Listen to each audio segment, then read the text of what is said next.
2019년 우리 하나님께서 우리들에게 허락하셨습니다. 첫 주일 이처럼 하나님 앞에 나와 예배하는 것이 하나님의 크신 은혜요, 또 돌보심이요, 인도하심인 줄 믿습니다. 오늘 이렇게 시작했던, 예배로 시작했던 여러분의 삶이 2019년 예배로 맞추시기를 주의 이름으로 축원합니다. 우리 신년 새해를 맞이해서 예수님이 우리의 모든 것이 될 때 참된 행복이 있다고 하는 말씀을 우리가 들었습니다. 예수님이 우리의 모든 것이 되어야 돼요. 그러려면은 예수님을 더욱더 우리가 알아감으로 하나가 되어야 됩니다. 뿐만이 아니라 내 자신이 어떤 자임을 분명히 알아서 날마다 자기를 부인하고 자기 십자를 짊어짐으로 주님을 따라감으로 하나가 되는 저와 여러분들이 되어야 됩니다. 주님과 우리가 하나 될 때 진정한 행복이 우리의 삶 속에 넘쳐나는 줄 믿습니다. 오늘 말씀의 제목은 믿음의 도를 위하여 힘써 싸우라입니다. 우리가 정초부터 설교를 하면서 힘써 싸우라, 이런 말씀을 하는 것이 좀 그렇지만 우리의 현실이 이렇게 하지 않으면 안 되기 때문에, 힘써 싸우지 않으면 안 되기 때문에 오늘 이 말씀을 가지고 새해를 시작하려고 합니다. 우리가 믿음으로 힘써 싸우는 것이 현실이고 피할 수 없는 우리들의 상황이기 때문에 우리가 정말 이 경고의 메시지, 경계의 메시지를 잘 듣고 정말 올 한 해 승리하는 저와 여러분들이 되었으면 좋겠습니다. 다른 이 번역본에 보면 믿음의 도를, 여기 나오는 것처럼 도를 위하여 힘써 싸우라는 이 단어를 너희가 받은, 하나님 은혜로 받은 이 믿음을 지키기 위하여 싸우라고 되어 있어요. 하나님의 은혜로 우리에게 값없이 주신 믿음들이 있잖아요. 이 믿음을 정말 지키기 위하여 힘써 싸우라는 거예요. 새로운 어떤 믿음을 갖는 것보다도 우리가 갖고 있는 이 믿음을 지키는데 최선을 다할 것을 지금 우리들에게 말씀하고 있습니다. 여러분, 우리가 사는 이 세상은 우리의 믿음을 얼마나 흔들어 놓는지 몰라요. 심지어는 파산하게 하는지 몰라요. 성경에 나왔던 성도들의 믿음을 파산했던 일을, 또 믿음을 흔들어 놨던 그런 일들이 오늘 2019년을 살아가는 오늘 현재도 동일하게 이루어지고 있어요. 정말 우리의 믿음을 지켜나간다는 게 쉽지 않은 걸 알아요. 직장 생활에서 내가 하나님을 믿는 자녀라는 것을 당당히 드러내고, 사람들에게 믿음의 본을 보이고, 믿음의 선한 싸움을 삶의 치열한 현장에서 보여준다는 거 쉽지 않아요. 사회생활하면서도 동일합니다. 가정 안에서도 동일합니다. 우리의 믿음을 지키는 것이 사실 쉽지가 않아요. 이러는 가운데 저와 여러분들이 신앙생활하면서 정말 새해 하나님 나에게 주신 이 믿음 내가 소중하게 여기고 이 믿음 안에 거하고 믿음으로 살고 또 믿음의 진보를 내가 나타내면서 살아가기 원합니다. 믿음의 경주를 타기를 원합니다. 이런 결단과 이런 각오를 하지 않으면 2019년 정말 우리는 이기면서 살아갈 수 없어요. 우리가 사는 이 시대가 우리의 믿음을 가만히 내비두지 않아요. 흔들어 버리고 있어요. 초대교회에 있었던 그런 일들이 오늘날도 동일하게 나타나요. 우리 새해 시작하면서 오늘 이 말씀을 통해 다시 한번 우리의 믿음을 지키기 위해서 힘써 싸워가야 되겠다고 하는 결단과 각오가 우리 주일 첫 예배를 드리는 이 시간에 저와 여러분들에게 있어지기를 원합니다. 여러분, 우리가 새해를 세울 때마다 새 계획을 세워요. 많은 계획도 필요하지만 영적인 계획을 좀 구체적으로 세우셔야 돼요. 내가 어떻게 하면 하나님의 임재 가운데 하나님과 친밀한 교제를 나눌까? 내가 하나님, 올 한 해 내가 하나님 앞에 신앙생활하면서 내가 하나님께 집중하고 정말 하나님의 중심에 삶을 살기 원하는데 주님, 내가 어떻게 해야 될까요? 정말 사모하는 마음으로 영적인 계획표를 좀 세우고 우리의 믿음이 흔들리지 않고 견고하게 할 수 있는 방법이 뭔지 구체적인 좀 계획을 세워가면서 우리 한 해를 시작했으면 좋겠습니다. 그 당시 이 유다서를 받는 이 청중들에게는 그들의 믿음을 흔들어버리는 요소들이 많이 있었어요. 초대교회는 이 유다서만이 아니라 히브리서나 모든 서신이에요. 갈라디아서나 이런 데 보면은 성도들의 믿음을 흔들어 버리는 거짓 선생들이, 거짓 진리들이 교회 안에서 판을 치고, 그리고 옛사람을 벗어버리지 않고 옛사람 그대로 갖고 교회 안에 들어온 사람들이 교회를 어지럽히는 가운데 성도들의 믿음을 갖다 흔들어 놓는 일들이 너무 많았어요. 이런 사람들에게 유다는 가만히 있을 수가 없어서 유다서를 아주 긴박하게 급한 마음으로 기록합니다. 그 마음을 우리는 3절과 4절에서 엿볼 수 있습니다. 우리가 읽지 않았습니다만 이 시간 유다서를 쓰는 그런 배경을 한번 저와 여러분들이 한번 느껴봤으면 좋겠습니다. 3절, 4절 읽겠습니다. 사랑하는 자들아, 우리가 일반으로 받은 구원에 관하여 내가 너희에게 편지하려는 생각이 간절하던 차에 성도에게 단번에 주신 믿음의 도를 위하여 힘써 싸우라는 편지로 너희를 권하여야 할 필요를 느꼈노니 이는 가만히 들어온 사람 몇이 있음이라. 그들은 옛적부터 이 판결을 받기로 미리 기록된 자니 경건하지 아니하여 우리 하나님의 은혜를 도리어 방탕한 것으로 바꾸고 홀로 하나이신 주제 곧 우리 주 예수 그리스도를 부인하는 자니라.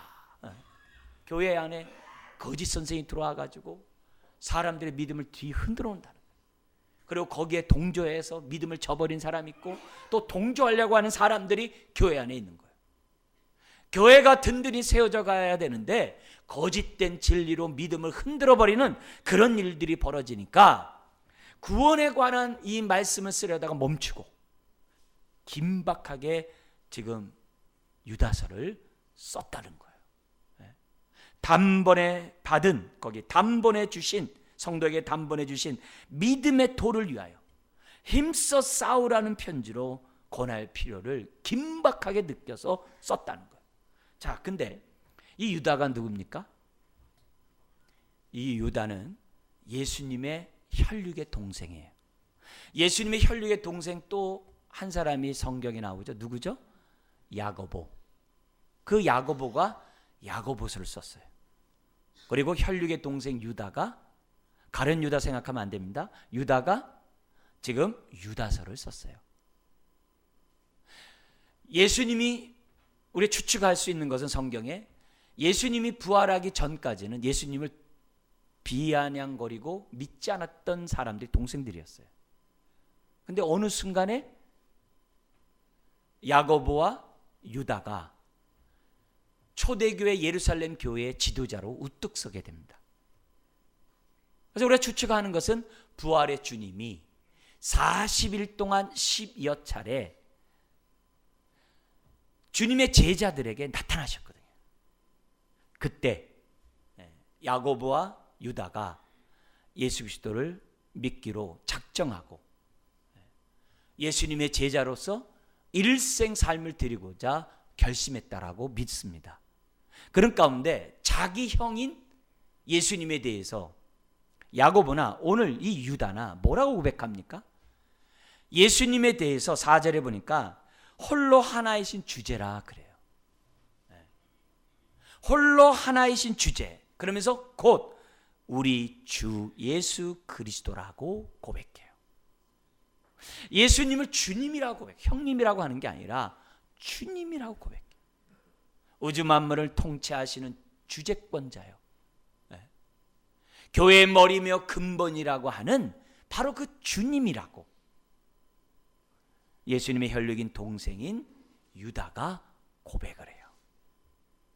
그러니까 이런 고백만 보더라도 정말 이 유다서가 얼마나 성령의 감동 속에 쓰여졌고 오늘 우리들에게 성경으로 우리들에게 말씀하는 말씀인지를 이런 것들을 통해서도 우리들은 검증할 수 있고 확신할 수 있는 거죠. 그 유다가 지금 너무나도 이 교회를 어지럽히고 있는 그런 거짓된 진리 속에 거짓된 그런 교사들의 그런 만행을 지금 뭐냐면 지적하고 있어요. 근데 그들의 행동이 4절에 나와 있고요. 그리고 그들의 구체적인 행동이 5절부터 16절에 설명하고 있어요.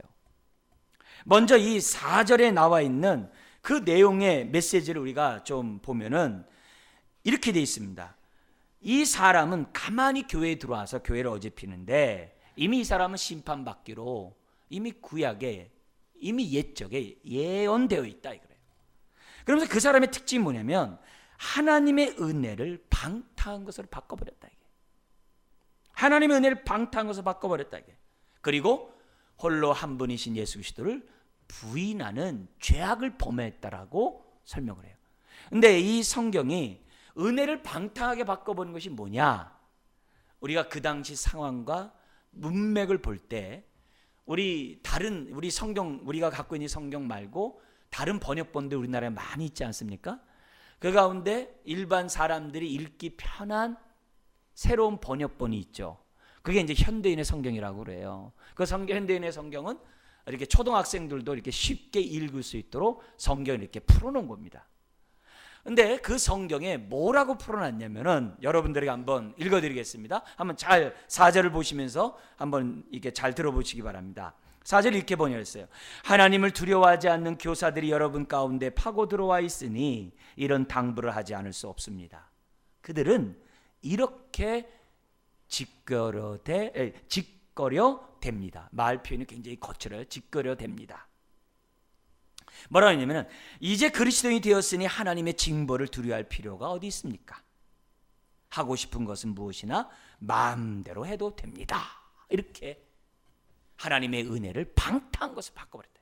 은혜 받고 천국 가기로 됐고 은혜 받고 지옥 가기가 틀렸으니까 은혜 받고 모든 형벌이 사라졌으니까 이제는 내가 죄를 많이 짓더라도 천국 가는 건 당연한 거고 멸망당하지 않는 것은 자연스러운 일입니다.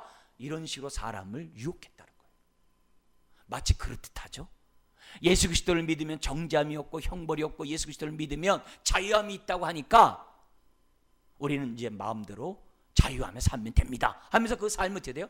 옛사람의 정욕대로 세상 사람들이 하는 대로 과거에 내가 살았던 방식대로 그대로 살아버렸다. 그래서 은혜를 방탕한 것으로 바꿔버린, 마치 그럴듯하게 자기는 모든 진리를 다 깨닫고 마치 정말 진정한 자유를 누리는 것처럼 사람들은 뭐요? 미혹시키는 자가 교회 안에 들어왔다. 여기에 따라서 사람들이 뭐야? 미혹이 되는 거예요. 아니 교회 들어왔더니 날마다 자기를 부인하고 자기 십자를 지고 주님을 따라가야 됩니다. 옛사람을 벗어버리고 정과 욕심 날마다 십자에 못 박아버려야 됩니다. 이런 메시지 듣다가 우리는 자유해야 됩니다. 왜 또다시 그런데 눌려가지고 왜 이렇게 또 율법적으로 살려고 합니까? 하면서 사람을 꿰니까 사람들이 돼요? 혹하는 거죠. 자유해? 정죄함이 없어? 형벌이 없어? 지옥 가기 틀렸어? 마음대로 살아야 되겠네? 마치 로마서 5장 6장에 보면은 죄가 있는 곳에 하나님의 은혜가 임했다라고 얘기했어요. 그래서 우리가 아직 죄인 되었을 때, 우리가 죄 앞에 속수무책으로 넘어지는 연약할 때, 심지어는 하나님 뜻대로 살지 않고 반역하며 살았던 하나님과 원수 되었을 때 하나님은 독생자 예수 그리스도를 우리에게 주심으로 우리에 대한 사랑을 확증하셨다라고 얘기했어요. 그래? 죄가 있는 곳에 은혜가 있어? 그러면 은혜 더 받으면 죄 지면 되겠네? 그렇게 사람들이 생각하는 사람들이 있다. 거기에 대해서 로마서 6장에서는 그럴 수 없다. 주님이 죽을 때 우리 옛사람도 못 박혔다. 그렇게 마음대로 옛사람대로 살면 안 된다. 그 얘기 로마서 6장에 했거든요. 똑같은 일이 유다서를 보고 있는 성도들에게도 똑같은 일들이 생겨나고 있다는 거예요. 그러니까 이런 모습에 있으니까 유다의 입장에서 볼 때 그 거짓 선생들은 잘못됐고 그들은 심판받아야 된다는 얘기를 하지 않을 수가 없는 거죠. 그들을 따라갔다가는 너희들도 멸망당할 수밖에 없다라고 얘기하지 않을 수가 없는 거죠. 왜요? 예수 믿으면 옛사람을 벗어버려야 되는데 여전히 옛사람대로 살아가고 있으면서 편안하게 사니까 경고의 메시지를, 경고의 권면을 하지 않을 수가 없는 거죠. 자, 우리 그 사람에 대해서 좀 더 우리 5절부터 16절까지 나와 있는 얘기를 좀 빨리 한번 보도록 할게요. 이들의 삶은 이미 구약에 예언된 것처럼 멸망할 거다. 그러면서 5절에 뭐라고 그랬냐면 출애굽한 이스라엘 사람들이 하나님 말씀 듣지 않고 자기 죄악대로 정과 욕심대로 살다가 어떻게 됐느냐? 광야에서 넘어지지 않았냐 얘기예요. 광야에서 멸망되지 않았는 얘기예요. 6절. 심지어는 하늘에 하나님께 영광을 돌리는 우리 흔히 말하는 루시엘이라는 그 천사장이 있지 않습니까? 그죠? 하나님께 영광 돌리는 그 천사가, 그리고 그 천사의 부하들이 하나님께 영광 돌린 것을 자신들이 어떻게 돼요? 그 영광을 받아버리고자 타락해버리잖아요. 자기 위치를 떠나버려가지고 오직 하나님께만 올려야 되는 그 영광을 자기네들이 어떻게 돼요? 찬탈해버렸단 말이에요. 바로 그런 자들이 하나님의 심판을 받지 않았느냐. 그게 6절이에요. 자기 지위를 지키지 아니하고 하나님의 영광을 무시하고 하나님의 영적인 권위를 거부한 그들의 죄악의 결과가 어떠한지를 알지 않느냐. 심지어는 방탕 가운데 살아가는 그들의 삶이 불로 심판을 받은 소돔과 고모라의 사건이 있지 않느냐. 그들도 소돔과 고모라 성처럼 멸망을 당할 것이다. 그 얘기를 설명하면서 속지 말라는 거예요. 그러면서 그들의 행동이 보다도 구체적으로 설명하는데 그게 8절이에요. 같이 한번 읽겠습니다. 그러한데 꿈꾸는 이 사람들도 그와 같이 육체를 더럽히며 권위를 업신여기며 영광을 비방하는도다. 꼭 마귀짓 한다 이게. 그들의 행동이 뭐냐면 꿈꾸는 이 사람이라고 그래요. 여기서 꿈꾼다는 얘기는 뭐냐면 하나님이 나에게 직통 계시로 알려줬어. 하나님이 꿈속에서 나에게 하나님 뜻을 알려주셨어. 하나님이 나로 하여금 이렇게 하라고 그래, 저렇게 하라고 그래 하면서 자신이 마치 신령한 자처럼 모든 것을 다 득도한 것처럼 자신들이 어떻게 돼요? 자기를 갖다가 내세우면서 사람들을 미혹한다 이게. 근데 그들의 모습이 뭐냐면 행동이 세 가지로 설명되어 있죠. 그와 같이 육체를 더럽히며 여전히 옛사람대로 살아간다 이게. 정과 욕심대로 살아간다 이게. 그리고 두 번째로 뭐라고 그러냐면 권위를 업신여기며. 권위, 하나님의 권위를 사탄이 업신여기듯이 사람들이 어떻게 돼요? 권위를 업신여긴다 이게. 그러니까 어떻게 돼요? 질서를 무시하는 거죠. 그 예가 어디서 나오냐면은 9절 이하에 보면은 모세 앞에 사람들이 어떻게 하냐면 아니 모세만 하나님 말씀 듣냐? 우리도 하나님 말씀 듣는다? 이렇게 하면서 가장 먼저 그 권위와 질서를 무시했던 사람이 누구죠? 모세의 한 가족인 그의 형 아론과 미리암이잖아요. 모세만 하나님의 말씀 듣냐? 아론 형인 나도 듣는다? 여동생도 뭐냐면 나도 듣는다? 그러다 문둥병 걸리잖아요. 그런 일이 그뿐만이 아니라 모세만 하나님께 예배드리냐 하면서 고라 자손들이, 레위 지파의 고라 자손들, 우리들도 하나님 앞에 예배드릴 수 있다 하면서 질서를 무시하고 자기들끼리 하려다가 멸망당하는 그런 일들이 벌어지지 않습니까?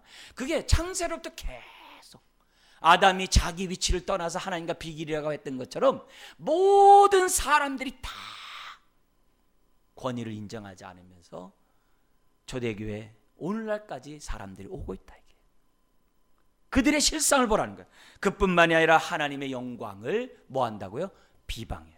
함부로 비판하고 함부로 정죄하고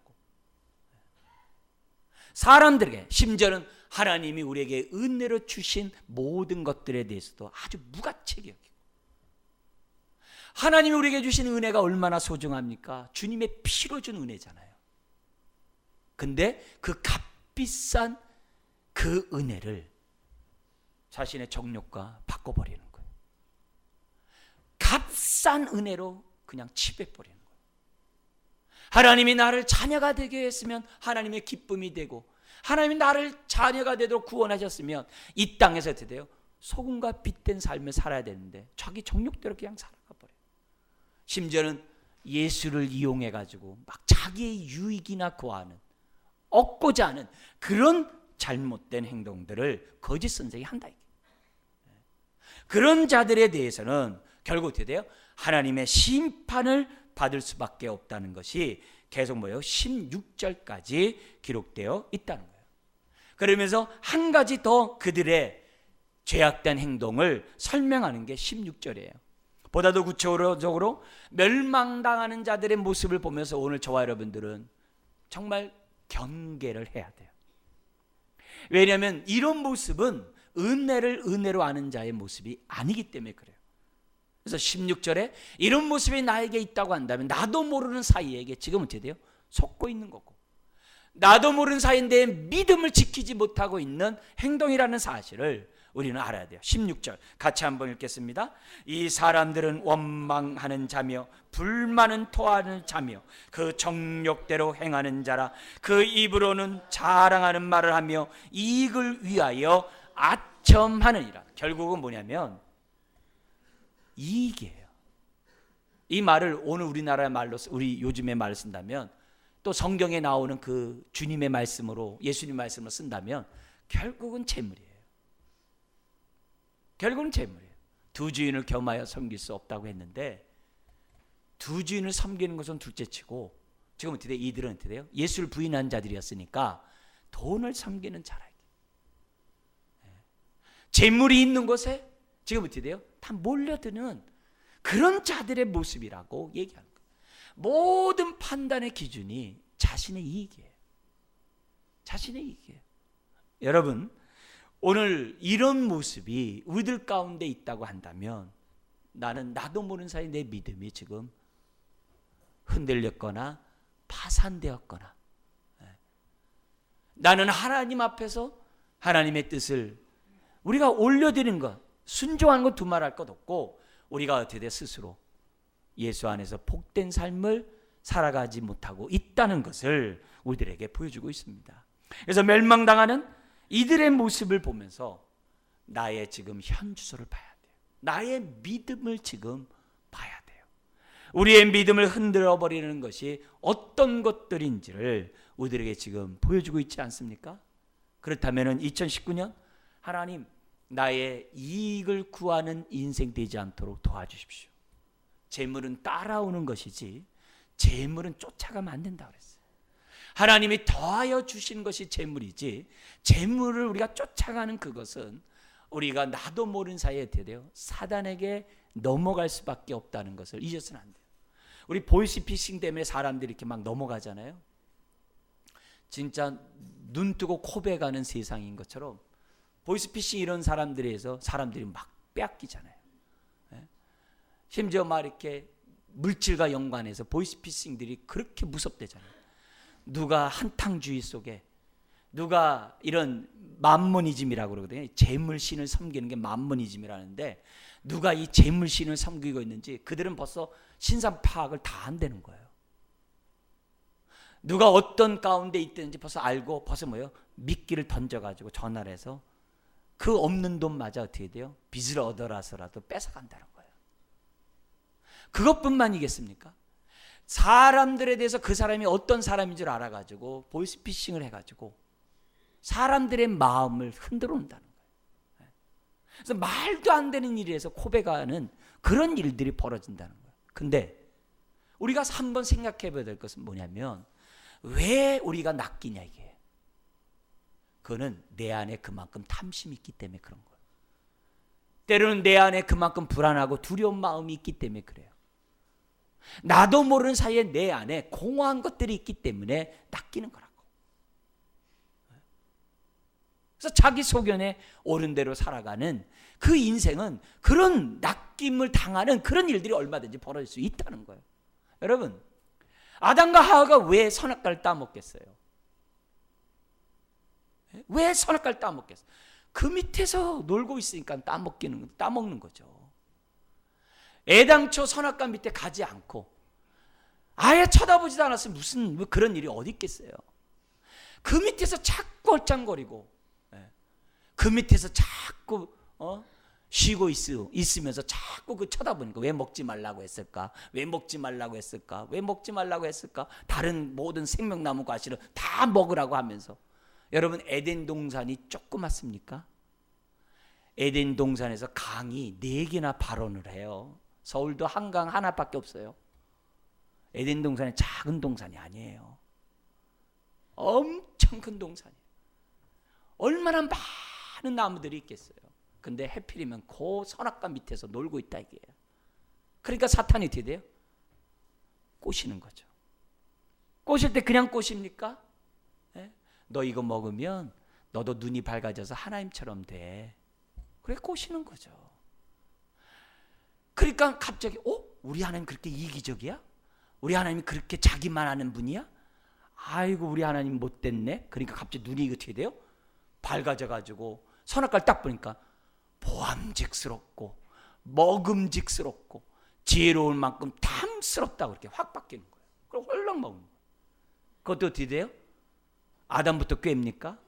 그나마 아담은 신앙이라도 있죠. 하와가 어떻게 돼요? 아담보다 좀 덜 하겠죠. 왜? 직접 하나님 말씀 들은 게 아니잖아요. 너 이거 먹으면 정령 죽이라. 그걸 아담이 들었지 하와가 들은 게 아니잖아요. 그러니까 하와에게 얘기했지만 하와는 그 말씀을 어떻게 돼요? 흘려듣는 거죠. 그래서 사단이 한번 시험해보는 거예요. 툭 쳐보는 거예요.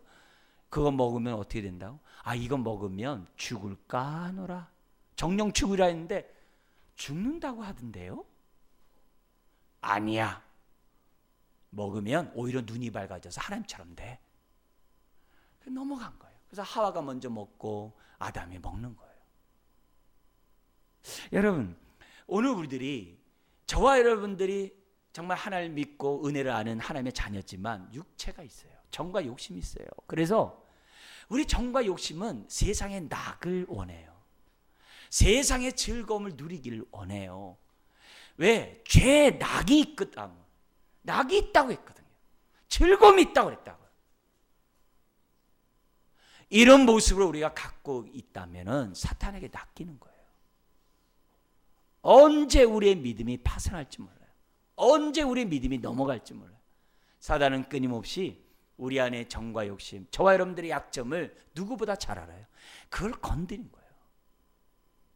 그렇기 때문에 우리가 은혜를 받고 그 은혜를 저축하지 못한 터진 웅덩이처럼 받자마자 그냥 막 쏟아버리는 것이 아니라 작은 은혜라도 소중히 여기고 감사하게 여기고 그 은혜 안에 거하고 은혜 안에 자라가고 은혜 안에서 우리가 강하게 살아간다고 한다면 우리가 얼마나 많은 하나님의 큰 축복들을 누리면서 살겠냐 이게. 자, 이런 현실 앞에 유다가 어떻게 해야 우리의 믿음을 지켜나가며 승리할 수 있는가? 그 방법을 17절부터 23절에 두 가지를 알려줍니다. 먼저 우리 자신들에게 우리 17절부터 21절까지 알려주고, 두 번째는 뭐냐면은 우리 이미 육체의 소욕 가운데 넘어진 자들, 그의 믿음이 또한 파손한 자들, 이런 사람들을 붙잡아 줄 것을 22절 23절에 설명을 해요. 이 얘기는 뭐냐면 나 혼자만 신앙이 굳건하면 안 된다는 거예요. 우리 모두 다 함께 신앙을 굳건히 세워야 한다는 거예요. 한다는 거예요. 그게 이제 22절 23절이에요. 이 얘기를 좀 더 우리 먼저 얘기한다면은 성경에 이 똑같은 얘기가 히브리서 12장에 보면은 저와 여러분들은 믿음의 경주를 해야 하는 자녀라고 얘기를 해요. 그래서 우리가 2019년 새해를 시작하면서 믿음의 경주를 여기 땅 했어요. 근데 믿음의 경주를 하는데 히브리서 12장은 뭐냐면 혼자 열심히 뛰지 말래요. 함께 뛰래요. 근데 그 함께 뛰라고 하는 그 대상이 누가 있냐면은, 그 대상 중에 누가 있냐면은 에서 같은 자가 있어요. 에서가 누굽니까? 장자의 축복권을, 배고프다고 장자의 축복권을 팥죽 한 그릇에 팔아버려요. 그건 대수롭다고. 그냥 나는 자수성가하면 되지. 무슨 하나님의 은혜가 필요해? 그냥 나 혼자 살면 되지. 해가지고서 하나님의 은혜를 망령되이 처단해버리는 에서 같은 자가 있어요. 근데 그 에서 같은 자들과 함께 경주하래요. 에서와 같은 하나님의 은혜를 정말 이렇게 아주 값싸게 지배해버리는 에서와 같은 사람들이 교회에 있으니 그들과 함께 가라는 거예요. 지금 22절 23절은 뭐냐면 이미 거짓 선생에 넘어져가지고 또 넘어지려고 하는 사람들이 있다는 거예요. 그런 사람들을 일으켜 세우고 그런 사람들을 붙잡아줘서 함께 믿음의 경주를 하라는 거예요. 그게 먼저 잘 달리면 많이 달릴 것 같죠. 그러나 믿음의 경주는 마라톤과 같거든요. 단기간이 아니거든요. 오히려 그 사람을 끌어당기다 보면 내 믿음도 더 커지고, 오히려 내가 또 그 사람이 세워지면 나중에 그 사람이 나의 약함을 또 도와주고, 그러면서 서로 상부상조하면서 믿음의 경주를 완주할 수 있다는 거예요. 그 얘기를 하는 거예요. 자, 그런데 우리 개인에게 먼저 이 시험을 이길 수 있는, 이 우리의 믿음이 넘어지지 않고 견고하게 할 수 있는 방법을 17절에서 21절에 설명을 합니다. 뭐라고 설명하냐면, 먼저 17절 19절에 뭐냐면 사도들이 우리에게 한 말을 좀 기억하라는 거예요. 우리로 얘기한다면 성경에 기록된 말씀들을 좀 기억하라는 거예요. 뭘 기억하느냐? 유다서에 있는 것처럼 이런 자들은 심판받았다는 것을 좀 기억하라는 거예요. 그리고 이런 자들이 교회에 들어온다는 걸 좀 기억하라는 거예요. 그것도 가만히 들어와서 성도들의 믿음을 갖다가 아주 이렇게 흔들어 버리는. 여러분, 우리나라 이단들의 먹이가 누구냐면 기존 신자들이거든요. 교회에 가만히 들어와 가지고 다른 곳에 더 큰 진리가 있다라고 해서 사람들 미혹시켜 가지고 빼간다, 이게. 이제는 이단들이 당당하게 자기 소리 다 내요. 옛날같이 숨어 있지 않아요. 당당하게 자기 소리를 내고 있어요. 이런 현실에 먹잇감이 되는 것이 오늘날 지금 뭐예요? 교회 현실이라, 이게. 이런 현실에 있다는 것을 이미 사도들이 얘기했고 예수님도 얘기했잖아요. 그걸 좀 기억하고 뭐 하라는 거예요? 경계하라, 이게. 좀 깨어 있으라, 이게. 그게 첫 번째예요. 그러면서 우리 자신을 지키라고 20절 21절에 설명하고 있어요. 여기 보면은 우리 자신을 지키란 말이 21절에 나옵니다. 근데 뭘로 지키라고 그래요? 21절에 하나님의 사랑 안에서 자신을 지키래요. 나를 지키는 방법이 하나님의 사랑 안에서 지키래요. 여러분, 하나님의 사랑 안에 거하려면 어떻게 돼야 돼요? 우리가 기록된 이 하나님의 말씀을 통하여 하나님을 만나야죠. 우리가 십자가와 부활의 그 능력 속에 날마다 옛사람을 벗어버리고 새 사람을 덧입는 그런 믿음의 삶을 우리들이 살아갈 때 사랑을 느끼죠. 성경을 많이 한다고 사랑을 느낍니까? 그건 머리로 아는 거죠. 성경을 많이 알아도 성경을 통하여 하나님을 만나지 못하면, 성경을 통하여 십자가의 그 은혜를 체험하지 못하면 하나님의 사랑을 느낄 수가 없어요. 그냥 머리로만 아는 거지. 우리의 믿음을 지키기 위해서는 사랑이라, 이거예요. 사랑을 알아야 한다는 거예요. 성경에는, 하나님의 말씀에는 우리를 향한 하나님의 사랑이 가득해요. 독생자 예수 그리스도를 보내준 그 하나님의 그러한 사건에서 하나님의 사랑이 얼마나 큰지를 우리는 깨달아요. 그 사랑을 알아가는 지식 속에서, 그 사랑을 알아가는 말씀 속에서 지금 뭐예요? 우리 자신을 지키라고 말씀하고 있어요. 사랑하는 성도 여러분, 여러분이 저를 통해서 하나님의 말씀을 들어요. 말씀을 듣는데 머리로만 듣는다면 사랑으로 듣는 게 아니죠. 이런 말씀을 제가 전할 때도 사랑으로 전하고, 여러분도 사랑으로 하나님의 말씀을 받아들일 때 우리의 믿음은 견고해지는 거 아니겠습니까? 그래서 우리 자신을 지키기 위해서는 하나님의 사랑 안에서, 그래서 사랑의 깊이와 높이와 넓이와 길이가 어떠함을 알도록 계속 기도해야 돼요. 하나님, 나를 향한 그 사랑을 알기 원합니다. 빌립보서 1장에서는요, 하나님의 뜻을 분별하는 능력도 사랑이래요.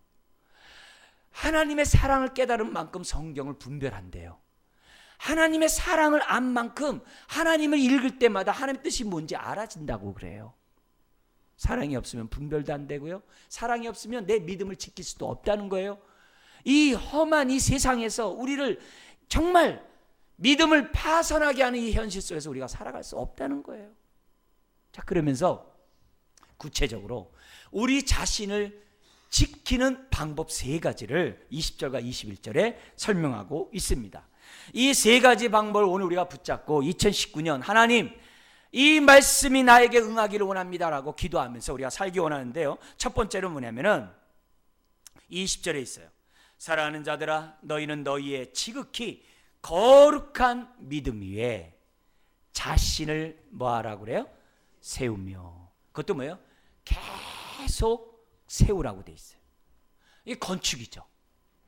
믿음 위에, 이 말은 뭐겠어요? 하나님이 우리에게 주신 말씀 위에, 말씀의 터 위에 우리가 믿음을 갖고 우리 자신을 계속 세워가라는 거예요. 다른 말로 하면 자라가라는 얘기죠. 이 얘기는 하나님의 말씀을 우리가 예배 시간이나 이렇게 겨우 접하고 하나님의 말씀을 어쩌다가 이렇게 읽는 그런 얘기하는 게 아니에요. 우리가 하나님의 말씀을 받을 때 정말 사모하는 마음으로 봐야 돼요. 예를 들면 우리 1일 연속극 좋아하시는 분들 계시죠? 아주 그 시간 되면 그 앞에 딱 사모하는 마음을 앉으시잖아요. 그래서 왜 교회 안 오세요? 수요일 날은 연속극 개연 목사님. 우리 교인들이 저한테 그러더라고요. 그래서 여러분 하나님의 말씀을 들을 때 그렇게 정한 시간을 사모하면서 정한 시간에 연습곡 보듯이 하나님의 말씀을 보는 그런 자세를 가져야 하는 거죠. 우리 남자들은 막 운동 경기할 때 그 새벽 1시 2시 되면 뭐야? 잠 안 자고 기다리고 있잖아요. 그런 마음으로 좀 하나님의 말씀을 좀 집중하고 사모하는 모습으로 사는 것을 얘기하는 거죠. 그냥 대충 하는 게 아니죠.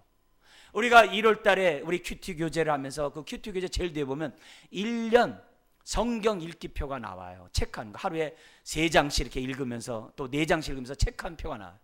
여러분 좀 그런 걸 가지고 하나님 내가 1살 먹었는데 좀 한 해 정말 좀 낯짝도 좀 그런데 하는 보시게 그러니까 좀 일독이라도 좀 했으면 좋겠습니다라는 좀 그런 마음을 가지고 좀 새 마음으로 시작해야 되는 거 아니냐 이게. 저 어렸을 때 13주5 운동이 있어요. 무슨 얘기인지 아세요? 성경을 매일 3장씩 읽고 주일날 5장 읽으면 한 번 읽어요. 그래서 저 어렸을 때 13주5 운동이에요. 그래서 그걸 갖다가 많이 했어요. 하루에 3장, 주일날 몇 장? 5장이면 일독을 해요.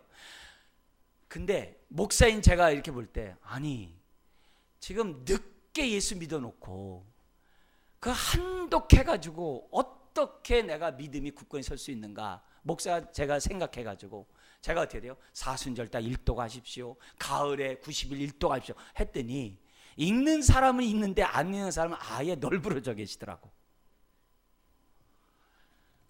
얼마나 좌절감을 저에게 안겨줬는지 몰라요. 우리 성도님들이 내가 맞나 이런 생각이 많이 들어요. 저는 좀 더 많이 읽으라는 13주호는 기본이고 좀 사순절과 이 가을만이라도 청고마비 계절에 좀 일독이라도 하라고 했는데 사모함이 없어요. 다시 13주호 운동해야 되나 봐요. 여러분 좀 말씀을 좀 이렇게 사모하면서 듣는, 그래서 그 말씀 믿음 위에 내가 신앙을 이렇게 계속 자라가는, 그래야 내가 흔들리지 않고 떠내려가지 않는 믿음을 가질 수 있다는 거예요. 흔들리는 이 세상 속에서, 유혹이 많은 이 세상 속에 내 믿음을 지킬 수 있다는 거예요. 두 번째가 있어요. 20절 하반절에 성령으로 기도하래요. 성령으로 기도하라는 것은 식기도 그런 얘기하는 게 아니죠. 아침에 일어나서 잠시 기도하고 잠잘 때 하나님 감사합니다 그런 기도 얘기하는 게 아니죠. 성령으로 기도하는 것은 성령에 따라 기도하는 거 아니겠습니까? 예? 이 기도는 그냥 하는 기도가 아니라 정말 이렇게 피를 토하고 예수님처럼 땀방울이 핏방울이 되도록 하는 그런 기도를 얘기하는 거죠. 예수님이 정말 3년에 그런 사역을 시작하기 전에 성령님이 강권적으로 예수님을 광야로 몰아버렸어요. 광야로 내쫓아가지고 어떤 일을 하게 하셨어요? 금식기도 40일 하게 하셨어요. 그래서 예수님이 40일 금식기도한 다음에 사역을 시작했어요. 여러분 2019년 그냥 훅 가버리는 게 아니라 하나님 우리가 이 한 달 성령으로 기도하면서 한 해를 시작하기 원합니다. 그래서 우리 특세까지 했어요. 송구 영신 예배도 했어요. 첫 예배를 드렸어요. 우리 1월 한 달 동안은 주일날 오후에 좀 기도하면서 하자고 했어요. 하거나 말거나 이러면 이제 곤란한 거죠. 그게 무슨 성령으로 기도겠어요. 그 얘기 아니거든요. 우리의 믿음을 지키기 위해서는, 정말 내가 살기 위해서는 성령으로 기도해야 돼. 부르짖어야 돼. 예전에는 기도하다가 목 쉰 분들이 대부분이었는데 목들이 너무 말짱해. 저 교회를 다니면 좀 그렇다 목 쉬란 얘기가 아니에요. 좀 저렇게 좀 간절한 기도가 있어야 되는데 부르짖는 기도가 없어요. 어떻게 부르짖지 않고 마음을 토했다고 하겠어요? 그래가지고 나를 지키지 못해요. 세 번째가 있어요. 21절 하반절에 있는데, 영생에 이르도록 우리 주 예수 그리스도의 뭘 기다리래요? 긍휼을 기다리래요. 이게 우리의 믿음의 삶을 살아가는 것이 보통 영적 전쟁이 아니라는 거예요.